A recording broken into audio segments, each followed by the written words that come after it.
आज ना ह्यांचा मला खूप जास्त राग आला आहे. मी सांगते तुम्हाला का मला त्यांचा राग वगैरे आला आहे. त्या अगोदर मी तुम्हाला माझं डेली रुटीन शेअर करते.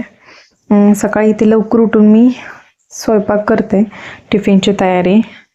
आणि आज मी बनवणार आहे कारलं. सुकं कारलं बनवणार आहे मी, चपाती आणि सुकं कारलं. लग्नात वगैरे तर मी अजिबात कारलं खात नव्हते, म्हणजे कधी टेस्ट पण करायचे नाही मी. पण लग्नानंतर मी कारलं पण खायला लागले, ते पण आता टिफिनला मी कारलं नेते म्हणजे बापरे. नंतर मी अजिबात कारलं खात नव्हते, इतकं कडू लागायचं मला.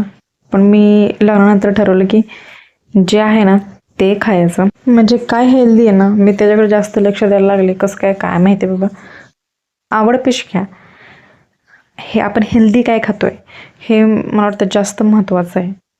आणि ते मी एक्सेप्ट केले, म्हणून मी अशा गोष्टी खाते ना की जे मला अजिबात आवडत नव्हत्या, ते फक्त हेल्दी म्हणून मी खाते फक्त. असो, कांदा वगैरे टाकून मी करते कारलं.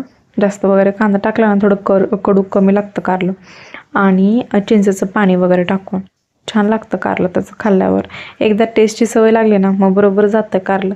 आणि त्याची टेस्ट कशी ह्यापेक्षा त्याचे फायदे किती हे बघितलं ना तर कारलं आपोआप जाणार. आणि मी ह्याच्यासोबत 2 चपात्या खाल्ल्या कारल्याच्या, बापरे, कारल्यासोबत. असं तर अर्धी चपाती पण मला जात नव्हती कारल्यासोबत.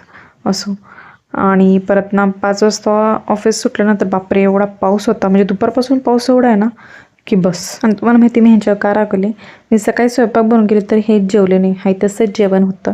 त्यामुळे त्यांचा इतका राग आला की बस, म्हणजे एवढं मी सकाळी उठून त्यांच्यासाठी स्वयंपाक बनवते आणि तरी हे जेवण म्हणजे मला किती वाईट वाटणार. चला मग भेटू आपण नेक्स्ट ब्लॉगमध्ये. चलो बाय बाय.